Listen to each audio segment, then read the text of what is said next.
Welcome to this Crypto Visionary Network Explainer. Today, we're diving into Monero, XMR, you've probably heard of it, right? Often mentioned for its privacy features. Yeah, it pops up a lot. So our mission today is really to cut through the noise, the jargon, and just unpack what Monero is, how it works, what it's good at, and, well, the challenges it faces too. Exactly. We want to give you, our listener, a solid understanding. We'll start with the basics, the foundations, and then kind of build up to the more technical stuff. Right. So whether you're totally new to crypto or you've been around the block, you should get some key insights here. History, tech, real-world stuff, without getting totally buried in details. Hopefully not, yeah. Okay, just a quick heads up before we really dig in. The info we're sharing today, it comes from various internet sources, put together with some help from AI. We've tried our best to be accurate and balanced, but, mistakes can happen. Always possible. Yeah. So remember, none of this is financial advice. It's purely for education. Always do your own research, use your common sense, especially with crypto. Absolutely critical. All right, let's get started. The big question first. What is Monero, fundamentally? Okay, so Monero, XMR, it's an open source crypto. Yeah.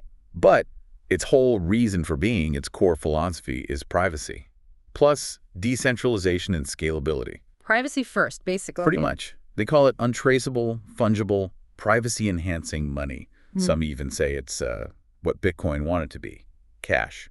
Really hitting that private payment angle. What Bitcoin wanted to be. That's quite a statement. But why the big focus on privacy? Aren't most cryptos private anyway? Good question. Common misconception, actually. See, Bitcoin and many others, they're pseudonymous. Your name isn't directly on the blockchain, no. Right. But your transactions, they're all public. Your wallet address acts like a pseudonym. And once someone links that address to you, boom, your whole history is out there. Which can lead to problems. Yeah, things like tainted coins. Coins linked to dodgy activity might get blacklisted by exchanges or vendors. Monero's vision is different. It's about offering, as some put it, too much privacy and freedom to commoners. It's trying to keep financial privacy alive digitally, like cash does physically. Okay, that makes sense. So, to really get Monero's commitment here, we need its origin story. You mentioned it started somewhere unexpected. It launched April 2014, but it came from something else first. That's right. It goes back to Bytecoin. Bytecoin was the first crypto to use the CryptoNote protocol, which is, well, the foundation for these privacy features. Okay. But Bytecoin's launch story is interesting. It was supposedly accidentally discovered in March 2014 after maybe 2 years hiding on the quote-unquote deep web. Sounds a bit fishy. Very fishy to me. People pointed out, like, nobody had ever encountered Bytecoin on Tor, ever. And then it turned out 82% of the supply was already mined, pre-mined by the devs. Wow, okay. So not exactly a fair start. It's not at all. Suggests a pretty deceptive centralized launch. And that's where Monero comes in. It was a reaction to that. So someone said, hold on, this tech is good, but the launch was bad. Exactly. A user called Thankful4Today took the Bytecoin code, the CryptoNote protocol, but junked the pre-mined chain. They restarted the blockchain completely from block zero. A clean slate. A totally clean slate. A genuinely fair launch. Everyone started mining equally. No developer tax, treasury tax, nothing. This is a big deal. Unlike loads of cryptos that are just Bitcoin forks, Monero has this original, fairly launched code base. That's quite different. Yeah, the community's proud of it. They feel Monero captured that impossible to recreate fair launch environment that Bitcoin originally had. That's a strong foundation. So how does it actually deliver on that privacy promise? You said it's like an automatic mixer. Yeah, that's a good way to put it. It uses 3 core pieces of tech that work together automatically in the background. You don't really have to do anything as a user. Okay, what are they? First, stealth addresses. When you send Monero, it doesn't go to a fixed public address like Bitcoin. For every single transaction, a unique one-time address is generated on the fly. One time? Yep. So an outsider looking at the blockchain can't link payments to the same recipient. It's never reused. Keeps the receiver's identity hidden. Got it. What's second? Ring signatures. What? This is clever. Imagine sending an anonymous letter. With ring signatures, your actual transaction signature gets mixed in with a bunch of other decoy signatures from past transactions on the network. It forms a ring. So you know someone in the ring sent it, but not who. Exactly. It obscures the sender among a plausible group, like hiding in a small crowd. Okay, stealth addresses for the receiver, ring signatures for the sender. What's the third piece? Ring CT. That stands for Ring Confidential Transactions. This part hides the amount being sent. Completely. Whoa, so sender hidden, receiver hidden, and amount hidden. Precisely. The combination makes transactions untraceable and amounts invisible to outsiders. So the big takeaway here isn't just privacy as an add-on, it's like baked into the money itself. It makes it truly fungible, right? Stops that tainted coin problem we talked about. That's the core idea, fungibility. Every Monero is the same as every other Monero, just like dollar bills are supposed to be. Can you give us just a quick peek under the hood? What kind of crypto magic makes this work without getting too technical? Sure. At a high level, it uses advanced stuff called elliptic curve cryptography. The real engine behind ring signatures and ring CT involves things sometimes called zero-knowledge proofs in a broader sense. Zero knowledge. Yeah, the ways to prove something is true, like I have enough funds or this transaction is valid, without revealing any of the actual details like who you are or how much you're sending. Uses specific methods like Schnorr-style signatures and Peterson commitments. Complex math, but for the user. Privacy is just automatic. And how do they stop double spending if everything's hidden? Good point. They use something called key images. Think of it like a unique fingerprint for every bit of Monero that gets spent. It proves it's been used, preventing it from being spent again, but it does so without linking back to the original owner's keys. Clever. And if you do need to prove a payment, like for an online shop, there are optional payment IDs. They use a shared secret between the sender and receiver to link a specific payment, but it's still private from everyone else. Okay, with all the built-in privacy tech, what are the big advantages? What makes Monero really shine? Well, obviously, its strong security and untraceability is number one. It's often called the first working, truly private transaction network. Transactions are designed to be fundamentally untraceable. And there's proof it works. Well, consider this. Back in 2020, the U.S. Internal Revenue Service, the IRS, offered a $625,000 bounty to anyone who could reliably crack Monero's privacy. As far as anyone knows, till now, no one succeeded. That says something. Plus, it's shown resilience. It handled huge waves of tiny dust transactions meant to clog the network pretty well. It can easily digest a huge volume. That IRS bounty story is pretty compelling. Okay, what else? You mentioned fungibility. Yes, fungibility is huge. Yeah. Because you can't trace another coin's history, every coin is equal. No tainted history like you might get with Bitcoin. Every XMR is interchangeable, just like cash should be. Some compare it to a secret Swiss bank account in your pocket. And looking ahead, how does it handle growth? Is it built to scale? That's a key design goal. Unlike Bitcoin's fixed block size, Monero has a dynamic block size. It can adjust based on demand. The goalposts for capacity are always moving, they say, thanks to tech improvements. Dynamic, okay. And it has a dynamic minimum fee, too, to help prevent spam attacks from flooding the network cheaply. Plus, there's this unique emission tail. Emission tail. Yeah, the reward for miners who find new blocks never drops to zero. It eventually settles at 0.6 XMR per block, forever. This ensures there's always an incentive for miners to secure the network long into the future, unlike Bitcoin, where the reward eventually disappears. Interesting. Constant incentive. Okay, those are some serious strengths. But nothing's perfect. What are the downsides? The challenges? That untraceability must cause some headaches. Oh, absolutely. The biggest one is regulatory and exchange pressure. Let's be blunt. Right. Its untraceability makes it highly disliked by regulators. We've seen that play out, right? Definitely. Kraken delisted XMR for European users recently. Binance dropped it earlier this year.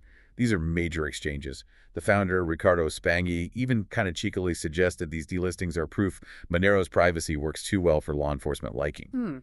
Double-edged sword. What about actually using it? Is it user-friendly? That's another area, usability and technical hurdles. Some find it cumbersome to acquire, more cumbersome to use. People complain it can be slow and painful because you often need to download the whole blockchain or wait a long time for a node to sync up. That sounds like a pain. It can be. Also, the transactions themselves are physically larger, data-wise, than Bitcoin's because of all the encryption.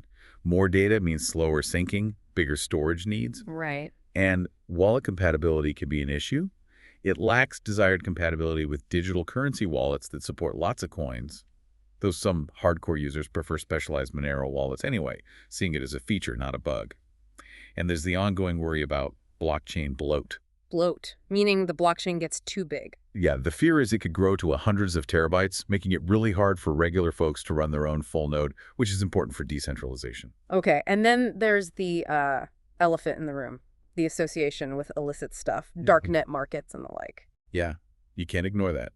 Monero has been used on darknet markets like Alphabay. It's been linked to scams. There was a big case in Japan. And you hear harsh criticisms linking it to awful things like human trafficking or saying its mining power often comes from malware, botnets, using stolen computing resources. So there's a perception issue. Big time. Hmm. Using Monero makes people assume you're doing shady things. The community pushes back, of course. They argue, quite fairly, that criminals have been using fiat regular money as well for all kind of crimes. The tool isn't the crime. Fair point. Are there any worries about transparency within the network itself or decentralization? There are some. That same privacy makes it hard for outsiders to be absolutely sure about things like, is there a hidden inflation bug? Could a huge whale secretly dump coins? The community generally thinks major issues are unlikely given the design, but it's harder to prove externally. And decentralization. There have been concerns at times about mining power getting centralized into two pools. Keeping mining distributed is always a challenge. Okay, so despite all that, how is Monero being used? Who's using it and who's building it? What are the main use cases? Well, its core use remains private payments, P2P cash, spending. It's not really pitched as a get-rich-quick investment. You see real examples, people selling things like mushroom cultures or billiard cues for XMR on places like xmrbazaar.com. So actual commerce. Yeah, everyday legal stuff where you might prefer privacy, just like using cash. And there's this interesting philosophical angle. It's described as agoristic. Agoristic. What's that mean? It's the idea of building parallel systems outside of state control. The thinking is that tools like Monero could eventually force the state to approve of things they don't approve of by making alternatives viable. Some see it as a defense against potential government overreach with things like central bank digital currencies, CBDCs. Wow, okay. That's a bigger vision. What about wallets and the tech infrastructure? Is it getting better? There are decent options now. Feather Wallet for desktop, the official Monero Greekly, Cake Wallet and Monero.com for mobile. Standard advice applies. Back up your seed phrase carefully. Always good advice. And there's innovation happening. Cake Wallet is experimenting with built-in Tor integration for even more network privacy. But you also hear critiques, like some wallets not providing easy transaction proofs. And there's ongoing work to integrate with privacy networks like Tor and I2P better at the node level, and fighting things like spy nodes that try to de-anonymize users. And the community itself, who are the Monero people? It's seen as vast and decentralized. You've got key figures, developers, and researchers, like Fluffy Pony, Arctic Mine, Luigi 1111, the Nother brothers. There's definitely a segment of noto-maximalists who are passionate about privacy as a fundamental right.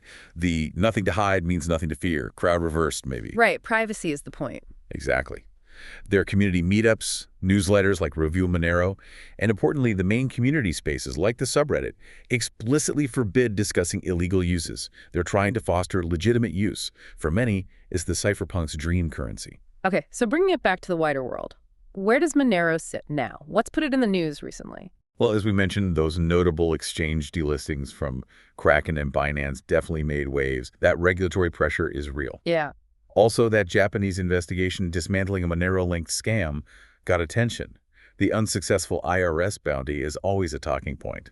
And that funny story about the Monero-only hacker getting caught using Bitcoin instead. Aha, right.